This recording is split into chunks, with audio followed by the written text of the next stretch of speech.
जय Hind to all my respected aspirants. On behalf of Goyla classes मैं आप सभी का स्वागत करता हूं। और जैसा कि आप देख पा रहे होंगे कि हम उत्तराखंड कोर्स को लॉन्च कर चुके हैं और हमारे द्वारा पहला वीडियो इंट्रोडक्शन का आ चुका है। साथ में हमारे करंट की सीरीज भी चल रही है, वो भी आप देखते रहिए। तो आज दूसरा वीडियो है और जैसे कि मैंने वादा किया था कि मैं MCQ फॉर्मेट में आपको आपका जो पेपर है उसकी तैयारी कराऊंगा, जिससे कि आप जब एग्जाम में बैठेंगे ऑलरेडी फैमिलियर रहेंगे, पर MCQ अटेंड करने से पहले कुछ बेसिक जो होते हैं वो हमारे क्लियर होने चाहिए। तो आइए बेसिक क्लियर करते हैं। तो आज दूसरा वीडियो है, लेट्स सी। तो आप देख पा रहे होंगे आज हम पढ़ने वाले हैं pre historic and ancient Uttarakhand. Okay, और ऐसे ही उत्तराखंड को हम मिडिवल में भी पढ़ेंगे और ऐसे ही उत्तराखंड को हम मॉडर्न के फॉर्मेट में भी पढ़ेंगे। राइट, देखिए मैं कुछ समझा देता हूं आपको। यहां पर जैसे हिस्ट्री होती है, माफ कीजिएगा एक सेकंड पेन ले लेते हैं। देखिए जो हिस्ट्री होती है उसको हम 3 चरणों में विभाजित करते हैं। एंशिएंट यानी कि प्राचीन, मिडिवल यानी कि मध्यकालीन, और यहां पर मॉडर्न यानी कि आधुनिक। तो वैसे ही हम इसी पैमाने में उत्तराखंड को भी विभाजित करेंगे। ओके, उत्तराखंड को भी विभाजित करेंगे। जो आज की सीरीज आ रही है वो आपकी प्री हिस्टोरिक और एंशिएंट की आ रही है, प्री हिस्टोरिक और एंशिएंट की। राइट, लेट्स सी क्या है। तो जैसे कि आप देख पा रहे होंगे, चलिए शुरू करते हैं। तो देखिए आगे बढ़ने से पहले तो बेसिक समझ लेते हैं। जो हमारी हिस्ट्री होती है उसको एक तरीके से और डिवाइड किया जाता है। जैसे इसमें 3 सेक्शन बना रहा हूं मैं। एक है आपका प्री हिस्ट्री, प्री हिस्ट्री, एक होता है प्रोटो हिस्ट्री, प्रोटो हिस्ट्री, और एक होता है हिस्ट्री। देखिए प्री हिस्ट्री का मतलब होता है यहां पर जो राइटिंग होती है, राइटिंग जो होती है यानी कि जो लेख होता है वो अभी उसका आविष्कार अभी नहीं हुआ है। There is no invention of the writing. Okay, और हिस्ट्री में इन्वेंशन हो गया है, राइटिंग इज इन्वेंटेड। तो इसीलिए ज्यादातर जो हमारा प्री हिस्टोरिक डेटा होता है, जो प्री हिस्टोरिक जो डेटा होता है उसमें सटीकता कितनी है वो कहना बड़ा मुश्किल होता है, क्योंकि हमें कोई भी एविडेंस मिलता है उसका हम कार्बन रेटिंग करते हैं और उसको उसी हिसाब से उसका एक वैल्यू निकालते हैं। राइट, तो इसीलिए जो एंशिएंट हिस्ट्री का जो प्री हिस्टोरिक पार्ट होता है वहां पर जो भी डेटा होता है उसमें कितनी सटीकता होती है वो कहना बड़ा मुश्किल है। तो डेटा हम वही बुक प्रेफर करते हैं जो एक ऑथेंटिक बुक होती है। राइट, तो आप हमारे डेटा पे भरोसा कर सकते हैं और एग्जाम में उसका इस्तेमाल कर सकते हैं। इसीलिए आप लोगों को हम चाहिए। राइट, चलिए आगे बढ़ते हैं। और अब क्वेश्चन है कि सर ये प्रोटो हिस्ट्री क्या है? फिर प्रोटो हिस्ट्री एक इसकी बीच का सफर है। ये प्रोटो हिस्ट्री इसके बीच में आ रहा है ना, मतलब यहां पर राइटिंग है, राइटिंग तो दिखती है, कुछ लिखा हुआ दिखता है, पर उसको आज तक करंट में डिसाइफर्ड नहीं किया है, मतलब उसे अनकोड अभी तक नहीं किया है, यानी कि उसको अभी तक समझा नहीं जा चुका है। तो लिखा है, समझा नहीं है, तो एक तरह का क्या है वो कि उसमें लिखा ही नहीं है। पर हम मान नहीं सकते ना, क्योंकि लिखा हुआ तो दिख रहा है। तो प्रोटो का मतलब क्या है? लिखा हुआ है पर वो अभी तक डिसाइफर्ड नहीं है, अनकोड नहीं है। तो मुझे उम्मीद है आप ये समझ पाए होंगे। अब हम देखेंगे, और जो प्री हिस्ट्री है, प्री हिस्ट्री में ज्यादातर जो हम लोग पढ़ते हैं वो जो एक्सकेवेशन होते हैं, खुदाई होती है, उसके द्वारा पढ़ते हैं। जो औजार मिलते हैं, ज्यादातर उसमें जो औजार मिलते थे वो एक पत्थर के औजार मिलते थे। ओके, पत्थर के औजार मिलते थे। और इसी जो स्टोन है, जो पत्थर है, इसको टेक्निकली, एक सेकेंड, टेक्निकली कहा जाता है लिथिक। क्या कहा जाता है? Lithic, LITHIC, lithic.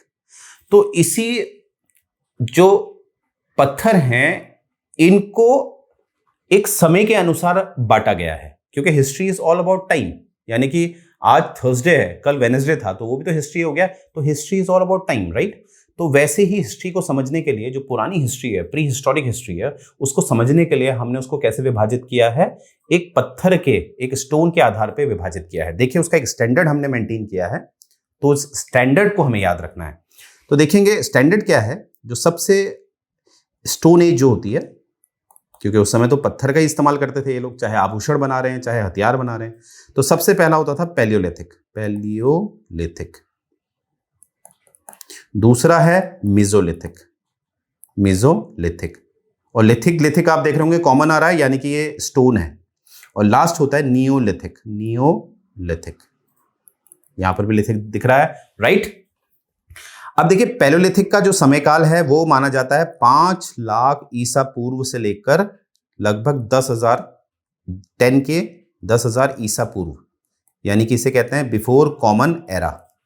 अब बिफोर क्राइस्ट नहीं बोला जाता है, ये बात याद रखेंगे, अब बोला जाता है बिफोर कॉमन एरा। अब ऐसा क्यों है वो मैं आपको जब हिस्ट्री के जो डेप्थ क्लासेस हैं उसमें आपको सिखाऊंगा, राइट।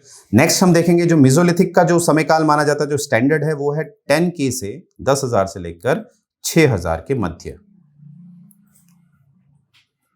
और जो न्यूलिथिक का है समयकाल वो है 6,000 से 1,000 1K के मध्य, और ये सब के सब किसमें है, BCE। तो ये बात याद रखिएगा। और देखिए किसी किसी बुक में ये आपको एक ऊपर नीचे मिल जाता है तो इट डजंट मैटर, ओके, उससे कोई फर्क नहीं पड़ता, राइट। तो यहां तक मुझे उम्मीद है आप समझ गए होंगे। पैलियोलिथिक 5 लाख से 10,000, मेसोलिथिक 10,000 से 6,000 और नियोलिथिक 6,000 से 1,000, राइट। अब हम आगे देखते हैं। पैलियोलिथिक को फिर से डिवाइड किया गया है 3 चरणों में। पैलियोलिथिक को फिर 3 चरणों में विभाजित किया गया है। यह है लोअर से शुरू होता है, लोअर, फिर आता है आपका मिडिल, बीच का, फिर आता है आपका लोअर, अपर। जो लोअर है इसका जो समय है वो है 5 लाख से 50,000 वर्ष पूर्व, ईसा पूर्व, ओके, ईसा पूर्व। और जो मिडिल वाला है ये है 50,000 से 40,000, और जो अपर है वो है 40,000 से 10,000। तो लोअर वाला क्या है आपको याद रखना है, 5 लाख से 50,000, मिडिल वाला क्या है 50,000 से 40,000, और अपर क्या है 40,000 से 10,000। और टोटल हमारा जो पैलियोलिथिक होता है वो होता है 5 लाख से 50,000। अब प्रश्न है कि सर ये आपने क्यों लिखाया है। देखिए इसके 2 फायदे होंगे। जब हम एक, जैसे कि मैं ऑलरेडी आपसे बात कर चुका हूं, जो ये उत्तराखंड की क्लासेस आ रही हैं इसका जो स्टैंडर्ड है वो है एकदम बिगनर से टॉप लेवल। तो जो नोट्स होंगे उसका एक स्टैंडर्ड होगा, इसीलिए मैं आपके पहले से कॉन्सेप्ट क्लियर कर रहा हूं, क्योंकि जब ऐसे वर्ड आएंगे तो आप कंफ्यूज नहीं होंगे, तो इसीलिए इसको बार बार रिवीजन आपने कर लेना है, राइट। चलिए आगे बढ़ते हैं। अब देखते हैं क्या हमारा कुछ डेटा बोलता है, लेट्स सी। पहले इसको रिमूव कर लेते हैं आगे। तो हम पढ़ने वाले हैं pre historic and ancient Uttarakhand. Pre historic आप समझ गए होंगे, यहां पर अभी लिखित कुछ भी नहीं है, और जो एंशिएंट हिस्ट्री है उत्तराखंड की वो भी हम देखेंगे। तो देखेंगे the history of Uttarakhand. The history of Uttarakhand is a rich age that of India. ऐसे जैसे इंडिया की जो इतिहास है काफी बहुत सुनाने लायक है, काफी अच्छा है, वैसे ही उत्तराखंड का भी इतिहास बहुत खूबसूरत है, राइट। आगे देखते हैं। The history of state can be divided into 4 parts. ये 4 पार्ट्स में डिवाइड है, इनटू को एक साथ रख लीजिएगा, थोड़ा एरर है। तो डिवाइडेड इनटू 4 पार्ट्स। अब ये 4 पार्ट्स क्या हैं, सबसे पहला है प्री हिस्टोरिक पीरियड जो हम पढ़ने वाले हैं, फिर एक एंशिएंट आएगा, ये भी हम पढ़ेंगे, मिडिवल भी पढ़ेंगे और मॉडर्न भी पढ़ेंगे, ठीक है। इसीलिए इसके थोड़े अलग अलग लेक्चर्स आएंगे, कुछ सीरीज में आएंगे, जिससे कि लेक्चर बहुत लंबा ना हो और इंटरेस्टिंग बनाने का मैं पूरा प्रयास करूंगा, राइट। तो आज हम पढ़ने वाले हैं प्री हिस्टोरिक वाला, प्री हिस्टोरिक पीरियड, राइट। देखिए अर्लियर इट वॉज बिलीव्ड लिखा है यहां पर। पहले ये माना जाता था कि जो उत्तराखंड का जो इतिहास है बहुत पुराना नहीं है, पहले ये माना जाता था। पर क्या होता है, जैसे ASI जो है आर्कियोलॉजिकल सर्वे ऑफ इंडिया, वो खुदाई करता रहता है ना, क्योंकि भारत का जो इतिहास है वो बहुत बड़ा है, तो ASI कोशिश करता है कि कुछ ना कुछ करते रहें। तो पहले ये माना जाता था कि उत्तराखंड का इतिहास पुराना नहीं है, पर रिसेंटली पिछले 4-5 सालों से ये माना गया है कि उत्तराखंड का इतिहास बहुत पुराना है। तो यहां पर आप देखेंगे earlier it was believed that due to mountainous terrain, यहां पर बहुत माउंटेनियस टेरेन है, मतलब रास्ता बहुत पर्वतशील है, तो इतना अच्छा वातावरण नहीं है कि यहाँ लोग रहें। उस समय के जो आदि मानव होते हैं वो रह सके यहाँ, ऐसा यहाँ माहौल नहीं था। यहाँ का जो क्लाइमेट था वो बिल्कुल बेकार था, तो इसीलिए यहाँ पर का ये माना जाता था कि ये बैरन यानी कि बिल्कुल बंजर भूमि हुआ करती थी उत्तराखंड की, और कहीं ना कहीं इन अनहैबिटेड मतलब होता है यहाँ पर कोई लोग नहीं रहते थे। परंतु अभी रिसर्च में मैंने बताया था 4-5 साल पहले ही, जो हिस्टोरियन है या जो एंथ्रोपोलॉजिस्ट हैं उन्होंने ये बताया कि ऐसा नहीं है, उत्तराखंड का जो इतिहास है वो बहुत पुराना है, स्टोन एज का है। अब आप समझ पाए होंगे क्यों मैंने लिंक किया था स्टोन एज, याद करिए। Palaeolithic, mesolithic, Neolithic. इसीलिए यानी कि अब उत्तराखंड का इतिहास हमने यहां से पढ़ना है, ठीक है, तो इसीलिए स्टोन एज से है। अब देखिए क्या है लोअर पैलियोलिथिक। अब मैंने आपको लोअर पैलियोलिथिक पढ़ाया था, अगर आपको याद हो। लोअर पैलियोलिथिक क्या था? 5 लाख से कितना था? 50,000। 5 लाख से 50,000, right. Lower palaeolithic implements and evidences have been found at Kalsi. Kalsi में पाया गया है। कालसी कहां पर है? यमुना जो नदी है उसके तट पर है कालसी, ठीक है। थोड़ा रिसर्च करिएगा, डेटा मिल जाएगा, है ना, ये तो आपको मिल जाएगा। तो कालसी के पास जो एविडेंसेस मिले हैं, तो इमेजिन करिए कब के मिले हैं वो? अपर, माफ कीजिएगा, लोअर पैलियोलिथिक एज के। लोअर पैलियोलिथिक एज के, तो लोअर पैलियोलिथिक एज मतलब 5 लाख से 50,000 वर्ष ईसा पूर्व। इमेजिन करिए यमुना नदी के पास है कालसी। श्रीनगर में मिले हैं। श्रीनगर जम्मू एंड कश्मीर वाला नहीं, ये उत्तराखंड में भी है, जो अलकनंदा नदी के तट पर बसा हुआ है, याद रखेंगे। और एक है आपका खुटानी गधेरा, ये पड़ता है आपका नैनीताल जनपद में, डिस्ट्रिक्ट ऑफ नैनीताल, खुटानी गधेरा।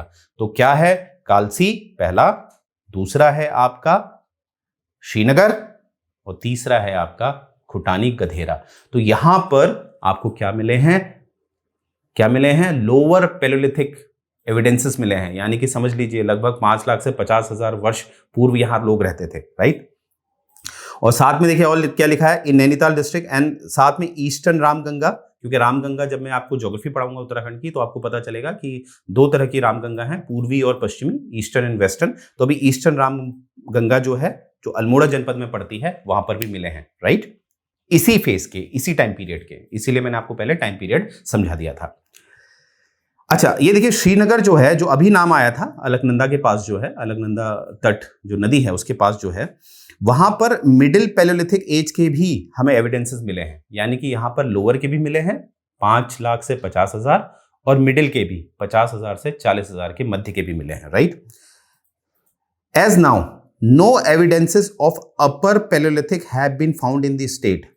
अब अभी तक जितनी खुदाई हो चुकी है और हो रही है, पर अभी तक जितना डेटा हमारे पास है, तो उससे एक चीज है, जो एक स्टैंडर्ड मेंटेन किया गया है अपर पैलियोलिथिक का, जो कि है 40,000 से 10,000, इसके मध्य का कोई भी एविडेंसेस उत्तराखंड में नहीं पाया गया है। यह बहुत इंपॉर्टेंट है, तो इसको याद रखिएगा कि अपर पैलियोलिथिक का कोई भी डेटा हमें नहीं मिला है।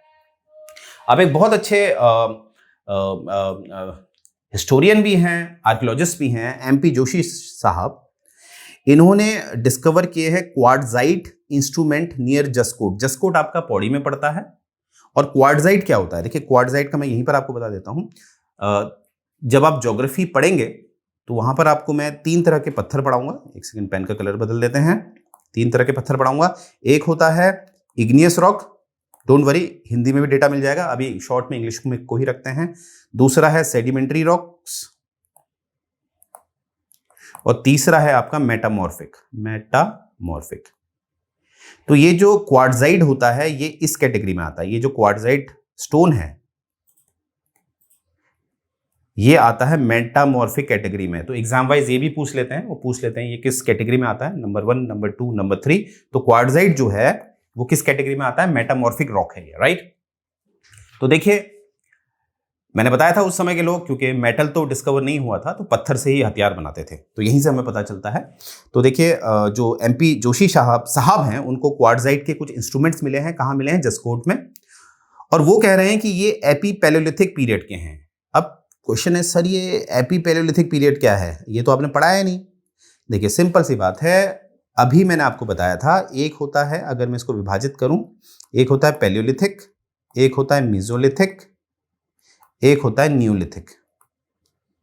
तो ज्यादातर जो मीजोलिथिक है इसको एपीपैलियोलिथिक भी बोलते हैं। आई रिपीट, जो मीजोलिथिक है जो 10,000 से 6,000 वर्ष के बीच में पाया जाता है, 10,000 से 6,000 ईसा पूर्व वर्ष, वहां पर इसको हम एपीपैलियोलिथिक भी बोलते हैं। तो कंफ्यूज नहीं होंगे, अलग अलग राइटर अलग अलग बातें लिखते हैं, तो ये बात याद रखेंगे। तो यहां पर क्या हमें मिला डेटा कि जो कप मार्क्स मिले हैं, ये देखिए इस तरह कप मार्क्स क्या होते हैं पहले मैं आपको दिखा देता हूं, जिससे कि आपको कंफ्यूजन ना हो। एक स्लाइड में है कप मार्क्स, ये आप देख पा रहे होंगे स्लाइड। ये देखिए ये पत्थर है, यहां पर इस तरह अगर मैं इसमें पानी भरूंगा तो पानी स्टोर हो जाएगा, ऐसे कप का ये शेप होता है, इसीलिए इसको क्या कहते हैं? Cup marks. ठीक है, तो आइए बढ़ते हैं अपने स्लाइड में पहले। तो देखिए यहां पर कप मार्क्स मिले हैं, कहां मिले हैं, ये मिले हैं। पहले एक माफ कीजिएगा, मैं कप मार्क्स में आ गया हूं। पहले ये देखेंगे एमपी जोशी ने क्वार्टजाइट के इंस्ट्रूमेंट मिले हैं, कहां मिले हैं, जो एपीपैलियोलिथिक पीरियड के हैं। एपीपैलियोलिथिक मतलब जो मेसोलिथिक वाला पीरियड होता है, जो बीच का पीरियड होता है, कौन सा होता है, 10,000 से 6,000 वाला, राइट। और अदर एविडेंसेस भी मिले हैं, जो कि मिले हैं, कप मार्क्स मिले हैं, ब्यूरियल्स मिले हैं, मतलब दफनाया गया है, वो मिले हैं, सिस्ट मिले हैं। सिस्ट भी एक तरह का पत्थर होता है जो मेटामॉर्फिक में आता है। आई रिपीट, क्वार्टजाइट और सिस्ट ये दोनों ही किस में आते हैं, मेटामॉर्फिक चट्टानों में, ओके, मेटामॉर्फिक स्टोन में। और ये ज्योग्राफी में मैं आपको इसको अच्छी तरह समझा दूंगा, डोंट वरी। तो वहां पर कप मार्क्स मिले हैं, कहां मिले हैं, द्वाराहाट के नजदीक। द्वाराहाट के नजदीक एक जगह है पांडुखोली, पांडुखोली, सोमेश्वर और चंदेश्वर टेम्पल के पास पड़ता है। देखो पांडुखोली जो द्वाराहाट के पास पड़ता है, और सोमेश्वर जो कहीं ना कहीं आपको जो मंदिर है चंदेश्वर टेम्पल उसके नजदीक मिलता है ये, ठीक है, सोमेश्वर। अब देखिए एग्जाम में क्या होता है, आपसे पूछ सकते हैं कि यहाँ पर जो कप मार्क्स मिले हैं वो कहाँ पर मिले हैं, राइट। तो इस तरह आपने तैयार करना होता है, ठीक है। और जो जसकोट में मिले हैं वो किस पीरियड के हैं, वो है मेसोलिथिक या एपीपैलियोलिथिक के, ठीक है। तो ऐसे आपने डेटा तैयार रखना होता है। और भी एविडेंसेस मिले हैं जैसे यहां पर दिखा रहे हैं आपको, पर ये याद रखेंगे जो कप मार्क्स होते हैं वो तो सबसे पहले देखना है आपने, पंडुखोली सोमेश्वर में मिलते हैं और आपको बगवाली पोखर में भी मिलते हैं। बगवाली पोखर कहां है, ये आपका देहरादून, माफ कीजिएगा, द्वाराहाट के पास है, द्वाराहाट के पास, ठीक है।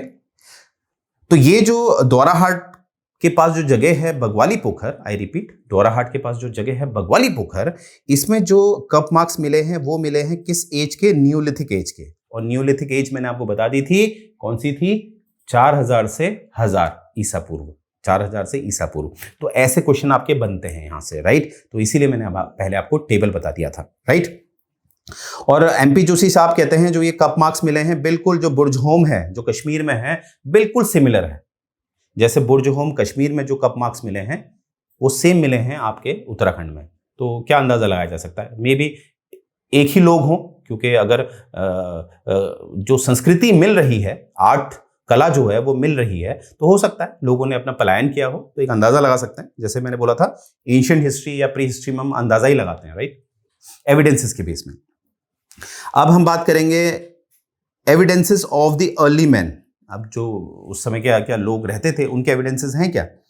तो यहां पर आप देखेंगे कि जो अल्मोड़ा और चमोली का जो जनपद है वहां पर हमें काफी केव पेंटिंग्स मिलती हैं। केव पेंटिंग्स मतलब एक गुफा होती है, नेचुरल गुफा होती है, उसमें वो लोग अंदर पेंटिंग कर देते हैं।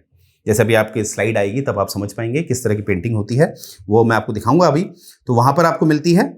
और जो आपके लखू उडियार है, लखू उडियार जो है वहां पर, लखू उडियार ये आपका अल्मोड़ा में पड़ता है, सुयाल नदी के तट पर। आई रिपीट, यहां पर देख लेंगे लखू उडियार, लखू उडियार जो है ये पड़ता है, कहां है, ये है अल्मोड़ा जनपद में। डिस्ट्रिक्ट कौन सा है, अल्मोड़ा। और कौन सी नदी के तट पर है, SUYAL, सुयाल नदी, सुयाल नदी। तो ये बात याद रखेंगे लखू उडियार के बारे में। तो यहां पर देखेंगे लखू उडियार। अब देखिए क्या है, वहां पर पेंटिंग हो रखी है, एक गुफा है, पेंटिंग हो रखी है। तो पेंटिंग किसने करी होगी, जानवर ने तो नहीं करी होगी ना। तो इससे पता चलता है कि इंसान था, है ना, इंसान के एविडेंसेस हैं, पेंटिंग तो इंसान ही करेगा। तो यहां से क्वेश्चन आपके ये बनेंगे कि ये लखू उडियार कहाँ है, कौन से जनपद में है, इस तरह की बातें, राइट। तो वहां से हमें पता चल गया। तो वहां पर क्या पेंटिंग में क्या दिखता है, ग्रुप डांसेस दिखते हैं, हंटिंग दिखता है, वाइल्ड एनिमल्स दिखाए गए हैं वहां पर। एक मैं आपको स्लाइड दिखा देता हूँ लखू उडियार की, मेरे पास स्लाइड है जिससे कि आपको और क्लियर हो जाएगा। आई गेस शायद इसमें है नहीं, कोई नहीं, मैं आपको दिखा दूंगा, उसकी आप चिंता ना करें। और जैसे कि और भी इसमें जो रॉक शेल्टर्स होते हैं ना, मतलब पत्थर के, जो जैसे बरसात हो रही है आप क्या करते हैं, गुफा में चले जाते हैं अंदर, जिससे कि बरसात से आप बच पाए, राइट। तो वैसे ही ऐसे रॉक शेल्टर्स हैं, वो कहाँ मिलते हैं, उसके अंदर पेंटिंग मिलती है।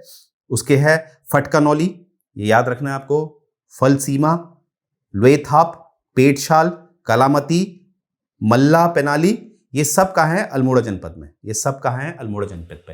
तो क्या सर मुझे ये याद करना है, बिल्कुल याद करना है आपने। जैसे इससे क्वेश्चन क्या बनेगा, इससे क्वेश्चन ये बनेगा, दो तरह के क्वेश्चन बनते हैं। जैसे कि फटकानौली कौन से जनपद में है, तो आंसर है अल्मोड़ा। फटकानौली किस चीज के लिए प्रसिद्ध है, तो ये प्रसिद्ध जो है किसके लिए है, यहाँ पर केव पेंटिंग्स हैं, रॉक शेल्टर्स जो होते हैं, केव मतलब छोटे छोटे गुफा, वहां पर पेंटिंग है, राइट। ऐसे आपने ये डेटा तैयार करना है, तो नाम तो आपने याद रखने हैं, राइट। और देखिए नाम याद हो जाते हैं अगर कॉन्सेप्ट क्लियर हो तो, राइट। अब ये तो कुमाऊं का है, क्योंकि अल्मोड़ा जनपद में जैसे लखोडियार, लोएथाप, ये जितना भी मैंने बताया ये अल्मोड़ा जनपद का है। तो अल्मोड़ा कहाँ आता है, कुमाऊं रीजन में।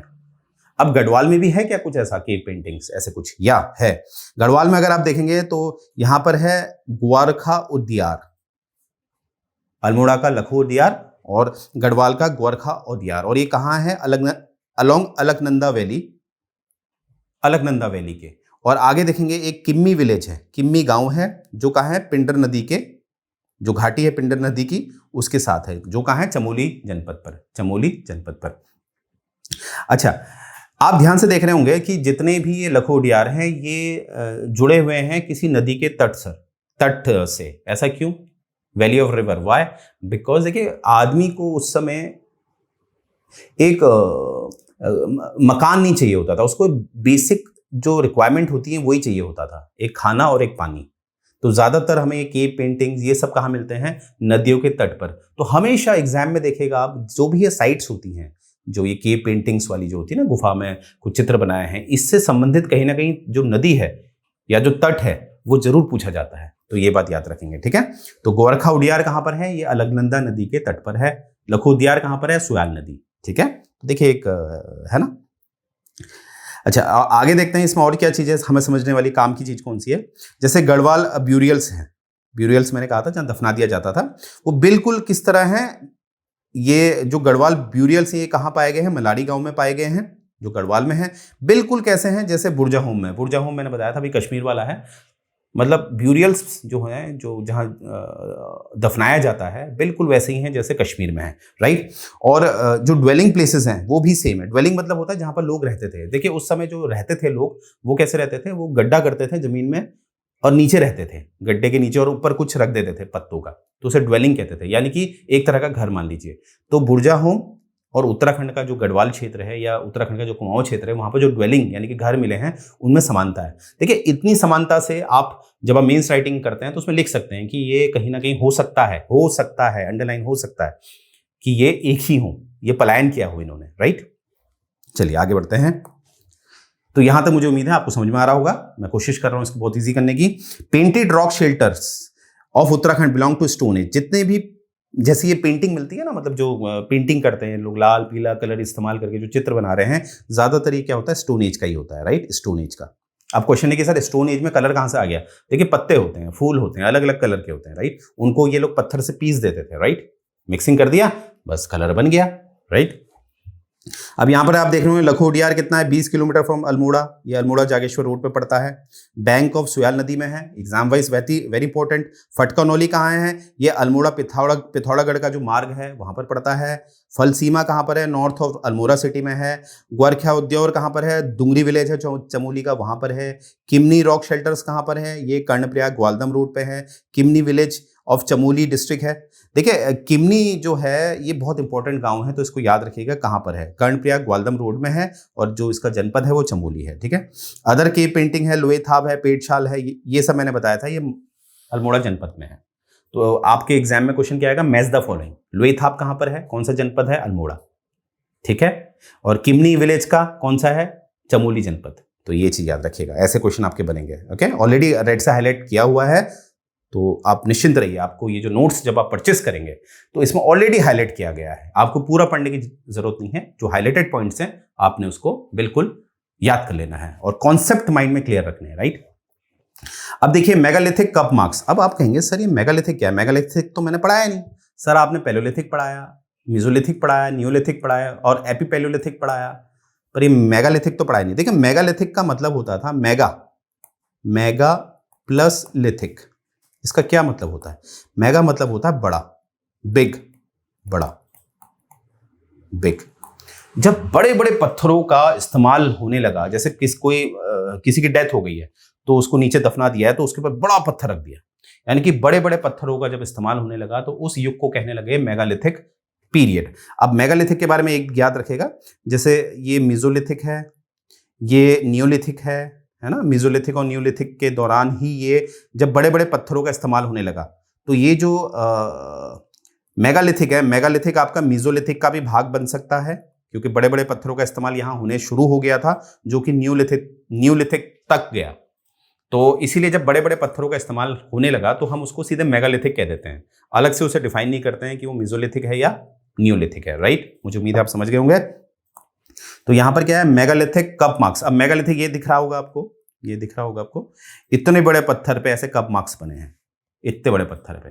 अब ये कप मार्क्स क्यों बनाए जाते थे, क्या बनाए जाते थे, अलग अलग इसमें थ्योरीज हैं, तो एग्जाम में आपसे कोई नहीं पूछेगा। तो मैंने हमेशा कहा है क्या नहीं पढ़ना है, ये भी इंपॉर्टेंट होता है, बस हमने एग्जाम वाइज ये देखना होता है कप मार्क कहां पाए गए हैं, ठीक है।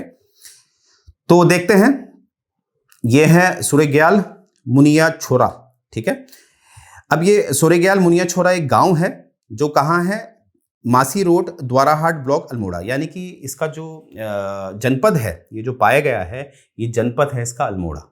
और अल्मोड़ा में भी ये किस ब्लॉक में है, द्वाराहाट ब्लॉक में है।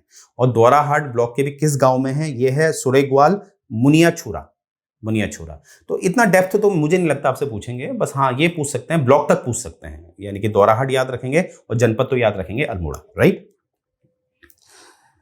अब ये देखिए 3000 से 4000 साल पुराने हैं ये। और आपको मैंने अभी बताया था जो आपकी न्यूलिथिक एज होती है वो होती है लगभग 4000 से 1000 वर्ष पूर्व। तो ये इसको आप मेगालिथिक को न्यूलिथिक एज में भी कह सकते हैं। मेगालिथिक कहाँ इस्तेमाल किया जा रहा है, न्यूलिथिक एज में, ठीक है। अब ऐसे ही जो कप मार्क्स हैं वो और जगह पाए गए हैं, जोयू विलेज में। कहाँ पाए गए हैं, जोयू विलेज में, ठीक है। अच्छा आगे देखते हैं, ये इतना इंपॉर्टेंट नहीं है आपके लिए, पर फिर भी जोयू विलेज याद रखिएगा किसके लिए है, क्योंकि वो कप मार्क्स है। और मैं चाहता हूं जोयू विलेज की आप लोग रिसर्च करिए। देखिए कुछ रिसर्च आपकी भी होनी चाहिए, राइट। 100% डेटा हम नहीं दे सकते हैं, पर हाँ इतना डेटा दे सकते हैं कि आपका एग्जाम निकल जाए, थोड़ी रिसर्च आपकी, राइट। तो जोयू विलेज देख लेंगे, जोयू विलेज में क्या फेमस है, कप मार्क्स। अच्छा देखिए लोकल जो वहां के लोग हैं वो क्या मानते हैं, क्या मानते हैं कि जो कप मार्क्स हैं ये बनाए थे पांडवास ने। आपको पता है पांडवास आए थे वहां पर, अपने वनवास काटने के लिए आए थे, तो उन्होंने ये कप मार्क्स बनाए गए हैं, ये माना जाता है वहां के लोगों द्वारा। अब during prehistoric time these features were used to religious ritual like यजनास।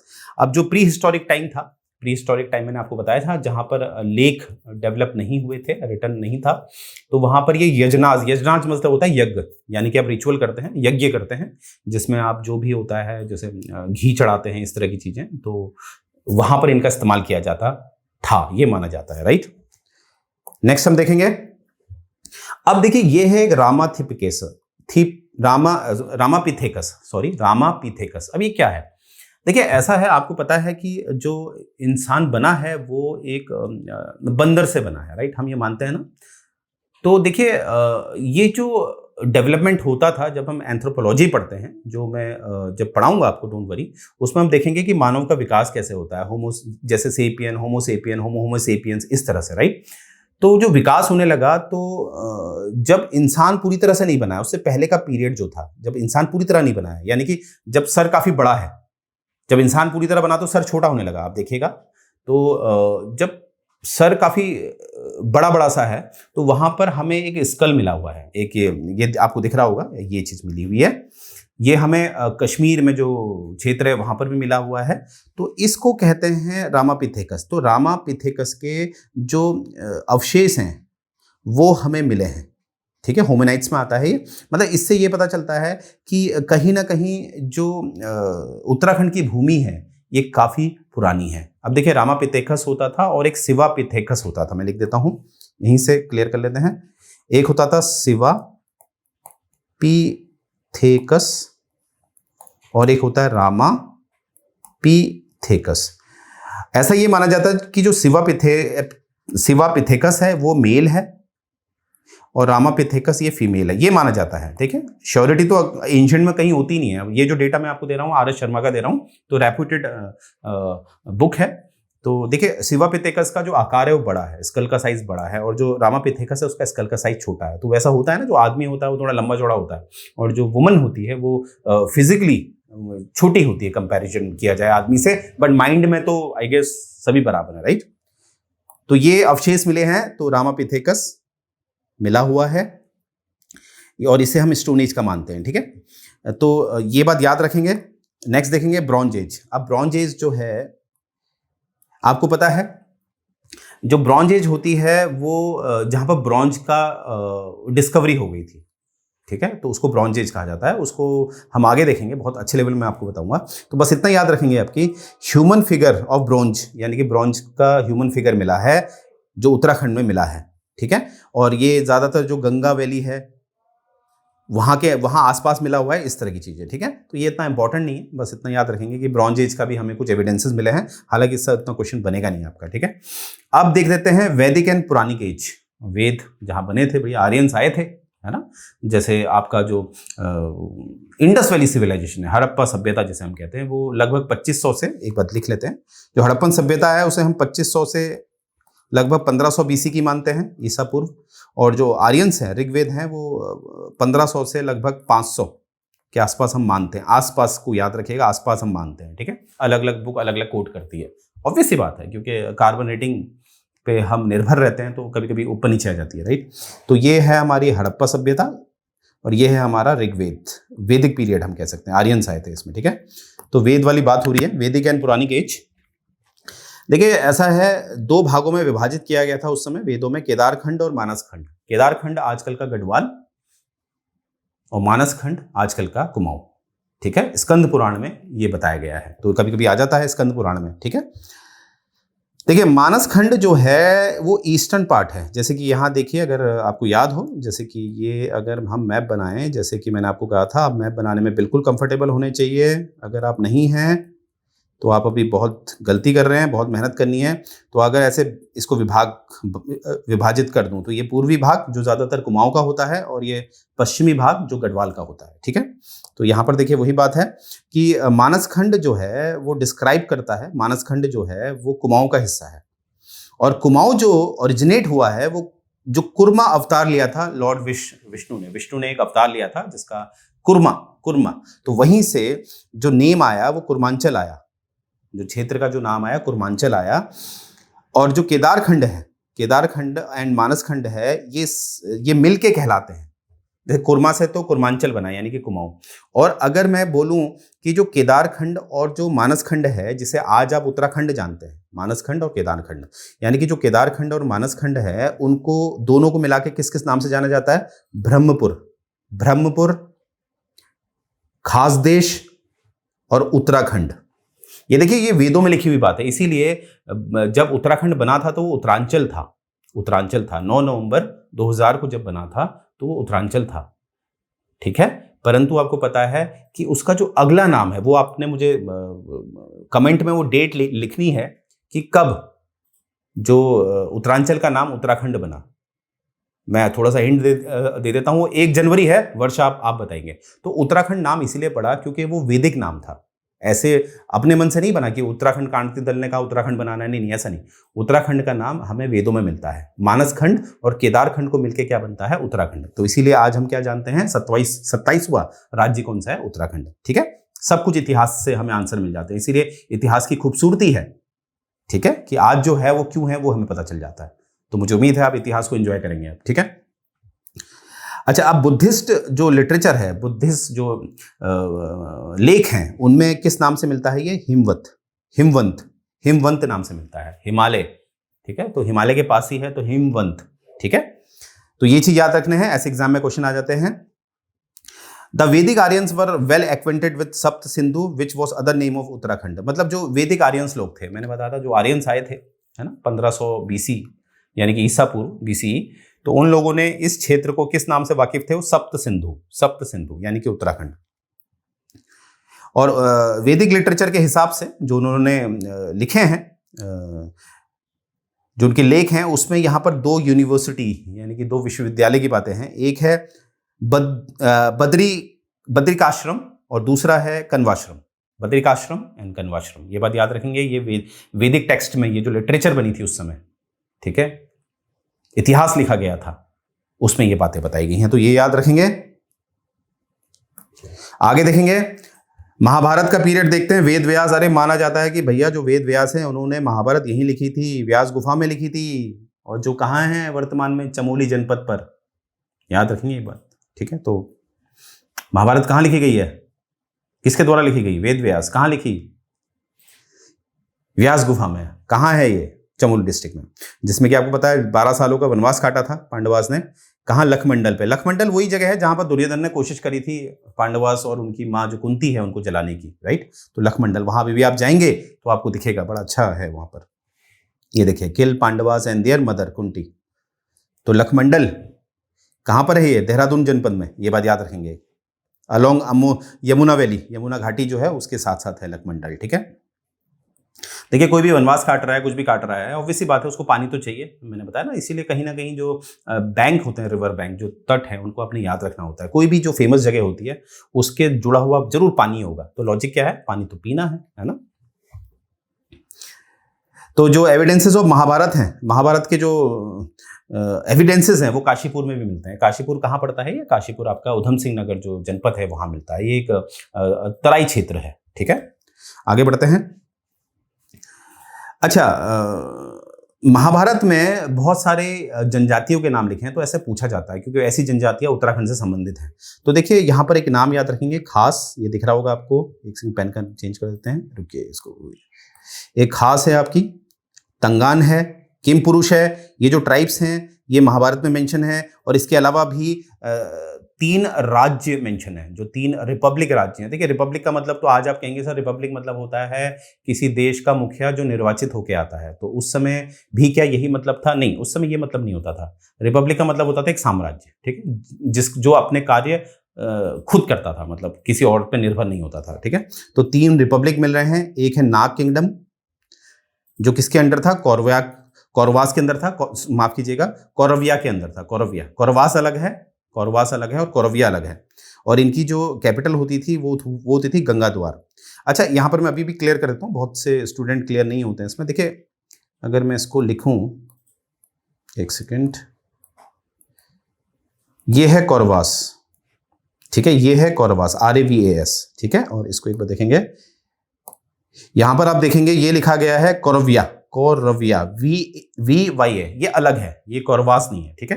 तो बहुत से, क्योंकि मेरा एक्सपीरियंस है, स्टूडेंट कंफ्यूज रहते थे, ये अलग है, ये साम्राज्य अलग है। तो देखिए क्या है कि इसकी जो कैपिटल थी कौरविया की, वो थी गंगाद्वार, यहां आप दिख रहा होगा आपको। और जो कौरविया की जो एक बेटी है उलूपी, उसकी शादी की गई थी अर्जुन से शादी की गई थी, किसकी? उलूपी से, ठीक है। ये डॉटर थी कहाँ की? इसी साम्राज्य की, ठीक है, नाग साम्राज्य की, ठीक है, जिसको कौन चलाता था? कौरविया वंश चलाता था, ठीक है। अगर ये कौरवास होता तो ये तो आपस में भाई बहन थे ना, तो शादी तो हो ही नहीं सकती थी, तो इसीलिए। आगे देखते हैं। अब दूसरा जो किंगडम है वो है कुनिंदा, और कुनिंदा का जो राजा है वो है सुबाहु। और ये जो साम्राज्य फैला हुआ है ये सतलज से लेके अलकनंदा तक फैला हुआ है। और इसकी जो कैपिटल है वो है सुबाहुपुर, जो कहाँ है? श्रीनगर में। राजा के नाम पे ही कैपिटल है, तो याद बहुत आसान है याद रखना, सुबाहु। और सुबाहुपुर कहाँ? श्रीनगर में। और सुबाहु जो है इसने लड़ाई करी थी, मतलब पांडवास के लिए इसने लड़ाई करी थी। पांडवा के लिए जो महाभारत हुआ था, महाभारत में इसने पांडवा की तरफ से लड़ाई करी थी महाभारत में। और जो तीसरा है वो है उत्तर कुरु। अब उत्तर कुरु which was a part of कुरु रिपब्लिक, ठीक है, यानी कि ये एक राज्य था उत्तर कुरु, जो एक इंडिपेंडेंट था, ठीक है। और जो उत्तर कुरु के बारे में ये कहा जाता है कि कहीं ना कहीं ये हमारा जो उत्तराखंड है उससे संबंधित है, ठीक है। कहीं इसको ये माना जाता है, याद रखिएगा, माना जाता है, ठीक है। तो 3 साम्राज्य के नाम याद रखेंगे जो हमें महाभारत में दिखते हैं, वो याद रखने अपने। पहला है नाग, दूसरा है कुनिंदा, और तीसरा है उत्तर कुरु, ठीक है। तो ये चीज याद रखेंगे। अच्छा, और जो भागीरथ है, जो उत्तर कुरु का राजा था, वो उसको माना जाता है वो जिम्मेदार था गंगा को पृथ्वी में लाने के लिए। जो उस तरह में कुछ इस तरह की, देखिए साइंटिफिक सोसाइटी तो होती नहीं थी, यानी कि वैज्ञानिक समाज तो था नहीं। ऐसे ही बोलते थे कि भैया यही थे जिन्होंने गंगा को पृथ्वी में लाए, है ना। इनका घोड़ा, राजा चेतक का घोड़ा तो 7 समुद्र पार छलांग मार देता है। तो उस समय साइंटिफिक सोसाइटी तो होती नहीं थी, राइट। तो इस तरह की बातें हमें मिलती है, वीर रस, इस तरह की बातें। तो भागीरथी जो राजा थे उन्होंने क्या किया था? गंगा को पृथ्वी में लाए थे। और इस तरह की बातें इसलिए की जाती थी जिससे कि लोग, जो जनता है, उनसे डरे, ठीक है, उनको पावरफुल माने, ठीक है। किंग दुष्यंत और शकुंतला की तो आपको स्टोरी जो है इसमें मिलती है, और वहीं से उनका पुत्र जो होता है वो पैदा होता है भरत, और उसी के नाम में भारत पड़ा, तो ये तो पता ही है सबको, तो इसमें मैं उतना डिस्कशन नहीं करूंगा। अच्छा, आगे हम देखेंगे। देखिए उत्तराखंड में, देखिए यहां पर याद रखेंगे जैसे उपनिषद है, वहां पर क्या है कि जो उत्तर कौशल है, वाल्मीकि द्वारा इसको उत्तर कौशल कहा गया है। जैसे उत्तराखंड नाम था, वैसे ही वाल्मीकि द्वारा इसको उत्तर कौशल कहा गया है। वेद व्यास द्वारा इसे उत्तर कुरु कहा गया है, याद रखेंगे, वेद व्यास द्वारा इसे उत्तर कुरु कहा गया है। और उत्तर पत्ती कहा गया है पन्नी द्वारा, और कौटिल्य द्वारा। कौटिल्य वही जो चाणक्य हैं हमारे, विष्णुगुप्त, उन्हीं को कौटिल्य भी कहा जाता था। और इस तरह से यहां पर आप देखेंगे कीरट्स हैं, खंडेश हैं। तो देखिए इंपॉर्टेंट जो है मैंने आपको बता दिया है, 3 राज्य आपने याद रखने हैं, 3, नाग है, कुरिंद है और उत्तर कुरु है, ये बात आपने याद रखनी है। और ये भी याद रखना है कि जो उलुपी थी, जो कौरव्याक की जो राजकुमारी थी, उसकी शादी किससे करी गई थी? अर्जुन से। ठीक है, तो इसमें इस स्लाइड में हमारा इतना ही है डेटा। आगे देखते हैं। अब जो एंशिएंट पीरियड है, देखिए एंशिएंट पीरियड में नेक्स्ट लेक्चर में उठाऊंगा, क्योंकि लेक्चर बहुत लंबा होने लग जाएगा। फिर भी अब याद रखेंगे हमने क्या पढ़ लिया है, प्री हिस्टोरिक जो स्टोन एज है वो हमने पढ़ ली है। जैसे थोड़ा सा मैं आपको उदाहरण दे दूं, जैसे लखोर दियार जो अल्मोड़ा में है, इस तरह से हमने पढ़ा। और केव पेंटिंग्स हमने देखी, कप मार्क्स हमने देखे, और उससे हमें ये पता चला ये मेगालिथिक है, मेगालिथिक में भी न्यूलिथिक में है या मीजोलिथिक में है, इस तरह से। और जो लिथिक मैंने पढ़ाया था उसने आपको डेटा पूरा याद रखना है, क्योंकि आपकी जो एंशिएंट हिस्ट्री से क्वेश्चन बनते हैं, राइट, वो पूछ देंगे कि ये किस पीरियड का है, किस लिथिक का है। ठीक है, तो ये जो आपका एंशिएंट पीरियड है, इसके लिए आपका वीडियो कल आएगा और इसको भी हम देखेंगे। फिर हम कोशिश करेंगे जब ये कुछ बेसिक्स हमारे क्लियर हो जाएंगे तो एमसीक्यू फॉर्मेट में हम शुरू हो जाएंगे, जिससे कि जब आप एग्जाम में बैठेंगे तो आपका कोई भी क्वेश्चन आपसे नहीं छूटेगा, ये मेरा वादा है आपसे। तो यहीं से आगे बढ़ने से पहले देखेंगे, ये देख पा रहे होंगे आप, प्रयास है जो आपको फ्री में ऑफर किया जा रहा है, कोर्स जो फ्री तक आपके पास वीडियो पहुंच रहे हैं। बाकी इसमें जो टेस्ट सीरीज है उसमें केवल पर टेस्ट सीरीज है 999 रुपए की। अगर आप दोनों साथ लेते हैं तो 1499 की। देखिए इतना तो जेन्युइन है, राइट। जैसे मैं हमेशा कहता हूं, commerce is a inseparable part of the humans, right. तो क्योंकि हमारी भी कुछ कॉस्टिंग होती है, उस कॉस्टिंग निकालने के लिए हमें ये करना पड़ता है। तो मुझे उम्मीद है आप लोग सहयोग करेंगे। और ये टेस्ट सीरीज याद रखेगा, ये टेस्ट सीरीज ऐसे लोगों द्वारा बनाई जाती है जिनको बहुत तजुर्बा होता है, राइट। और ये हमारा टेलीग्राम चैनल है जिसमें डेली अपडेट्स आते हैं, इंपॉर्टेंट इंफॉर्मेशंस आती हैं। इसमें आप लॉगिन रहिए, जो भी नया डेटा आएगा वो आप तक आपको मिल जाएगा। और जब आप ये टेस्ट सीरीज लेते हैं तो जो भी आप ये पावर पॉइंट की जो स्लाइड्स देख रहे हैं, ये जो डेटा आप देख रहे हैं, ये आप तक पहुंच जाएगा, जो ऑलरेडी हाईलाइटेड है, जिसमें आपको हाईलाइटेड पॉइंट्स पता ऑलरेडी दिखेंगे, आपने बस उनको एक बार समझ लेना है, राइट। तो यहां से मैं ये क्लास एंड करने जा रहा हूं। मुझे उम्मीद है आपको पसंद आई होगी। जय हिंद।